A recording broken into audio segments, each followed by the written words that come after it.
Okay, तो हम 7th chapter अपना देख रहे थे, और 7th चैप्टर में जो स्टार्टिंग की चीज़ें थी ये ऑलरेडी हमने लास्ट लेक्चर में 7.1 तक की चीज़ें देख ली थी, जिसमें हमने कोऑर्डिनेट ज्योमेट्री के सेक्शन फार्मूलाज के ज़्यादातर क्वेश्चंस देखे थे और इसके इंट्रोडक्शंस की चीज़ों को देखा था, है ना।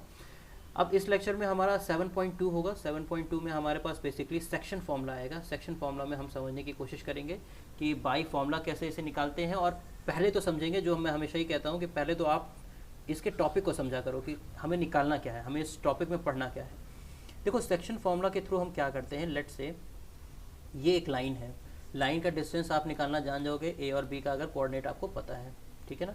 बट लेट से इनके बीच में एक पॉइंट कोई दे दिया गया, you got a point in between of these two, right. तो जो पॉइंट लेट से मैंने सी बोल दिया, तो ये सी एक पॉइंट है जो इस लाइन पे आ रहा है, तो ये सी इस पॉइंट को कुछ डिवाइड करेगा, हो सकता है कुछ रेशियो में डिवाइड करे। मान लिया इस पूरे का लेंथ है 10 सेंटीमीटर, और सी एक पॉइंट है, सी पॉइंट ऐसा डिवाइड कर रहा है कि ये 4 सेंटीमीटर है और ये 6 सेंटीमीटर है। तो यानी कि कितने रेशियो में डिवाइड कर रहा है, 2:3 में डिवाइड कर रहा है, ठीक है। तो सेक्शन फॉर्मूला के थ्रू हमें क्या होगा कि हमें एक कोऑर्डिनेट दिया रहेगा, और उसके थ्रू हम ये पता करेंगे कि ये कोऑर्डिनेट इस पूरी लाइन को कितने रेशियो में स्प्लिट कर रहा है, कितने रेशियो में डिवाइड कर रहा है। Got it.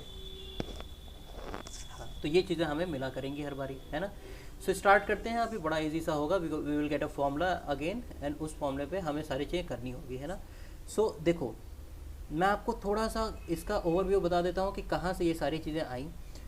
इन्होंने क्या करा कि ऐसा एक ना पॉइंट बनाया, जैसे ये पॉइंट था x1 y1, ये था x2 y2, और तीसरा एक पॉइंट उन्होंने निकाला जो इसे स्प्लिट कर रहा था।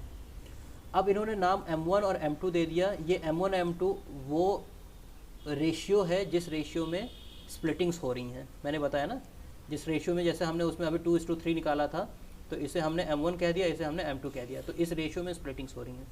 तो वो इन्होंने m2 और m1 को यहाँ पे दे दिया। फिर उन्होंने एक ट्रायंगल फॉर्म किया, और ट्रायंगल में देखा कि जो स्लोप था वही हमारा m का वैल्यू दे रहा था।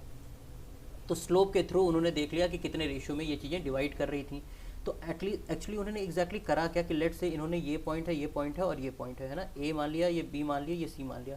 तो ए बी के बीच का उन्होंने स्लोप निकाला, कैसे, ये पॉइंट है और ये पॉइंट मिला करके ये पॉइंट निकलेगा, है ना, और एक और ये पॉइंट और ये पॉइंट मिला करके ये पॉइंट करा। तो इन्होंने दो स्लोप्स निकाले, ओ डी ओवर का पी सी, यानी कि इन्होंने, इसको मैं रब करता हूँ, इन्होंने क्या करा कि ओ डी, ओ इधर है, and we are not getting anywhere D, है ना, ओके। तो इन्होंने ओ पी ओवर का पी बी, यानी कि ओ इधर है और आपका पी इधर है, और ओ पी ओवर का ओ पी बी है ना, ओ पी ओवर का पी बी, यानी कि ये वैल्यूज निकाल रहा है रेशियो का, ये पूरा इतना निकाल रहा है और इसमें से ये हटा दे रहा है ना। तो ये निकाल रहा है कि देखो सुनो, हमेशा ही आपका ये और ये मिला करके ये देता है, आपको टेन थीटा में ये पता होगा, ये और ये वैल्यूज़ मिल करके ये देती है, यानी ये आपका स्लोप ही एक तरीके से आता है। तो इन्होंने m1 और m2 की वैल्यूज़ को काउंट किया, और उसके बाद से इन्होंने बता दिया कि सेक्शन फार्मूला किस तरीके से आपका बनता है ना। तो m1 और m2 आपका हमेशा सेक्शन फार्मूला के वैल्यूज़ को देगा, ठीक है। अब हालांकि इसको समझने की जगह पे हम डायरेक्टली हम जंप करेंगे और हम कवर अप करेंगे जहाँ पे हमारा फॉर्मूला बेस्ड सारी चीज़ें हैं, जो हमें फॉर्मूला बेस्ड ही सारी चीज़ें पूछी जाएंगी कि एग्ज़ाम में इस तरीके से ये लाइन है, इतने रेशियो में स्प्लिट कर रहा है, और आप मुझे बताइए कि सेक्शन फार्मूला के थ्रू आप इसे कैसे सॉल्व करोगे, है ना। सो ये आपका एक फॉर्मूला आ रखा है, इसे कहते हैं सेक्शन फार्मूला। सेक्शन फार्मूला में देखो क्या है, आपका ये पॉइंट होगा, ये पॉइंट होगा, इसका वो x1 y1 बता देंगे, इसका वो x2 y2 बता देंगे, और बीच में कोई एक पॉइंट मिल जाएगा, और ये बोल देंगे कि ये m1 में डिवाइड कर रहा है इसे, और ये डिवाइड कर रहा है m2 में। तो आपको बताना है कि x और y क्या होगा। मैं फिर से रिपीट कर रहा हूँ, मेरा क्वेश्चन क्या है। क्वेश्चन इस तरीके से होगा, ध्यान से देखिएगा यहाँ से, ठीक है, क्योंकि यहाँ से इंपॉर्टेंट है और यहीं से मेन चैप्टर आपका स्टार्ट होगा। आपको क्या करेगा कि आपको पॉइंट्स बता देगा, लेट से आपको बोल देगा 2,3 ये पॉइंट है, और ये पॉइंट है 7,6। इसके बीच में एक पॉइंट है जो आपका 2:3 में डिवाइड करता है इस लाइन को। तो आप बताइए वो पॉइंट कौन सा है। तो ये 2 क्या हो जाएगा, m1 की जगह आ जाएगा, 3 क्या हो जाएगा, m2 की जगह आ जाएगा, और ये x1 y1 x2 y2 ये आपको पहले से पता ही है ये होता है। तो वो आप वैल्यूज़ यहाँ रख दोगे और आपको क्या मिल जाएगा, देखो x का वैल्यू होगा, इसे रटने की ज़रूरत नहीं है, m1 वाले को x से मल्टीप्लाई करो क्रॉस, है ना, m1 वाले को x2 से मल्टीप्लाई करो, और m2 वाले को x1 से मल्टीप्लाई करो। सो हमने क्या करा, m1x2 प्लस m2x1 ओवर का इनके एडिशन को डिवाइड कर दो, तो m1 प्लस m2 कर दो।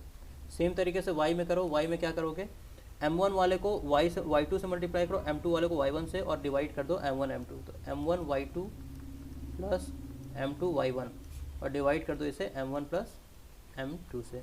सो आपको x का कोऑर्डिनेट मिल जाएगा और y का कोऑर्डिनेट मिल जाएगा। ठीक है, अब ज़रा है ना, आपको समझ में आया क्या बातें मैंने कही है?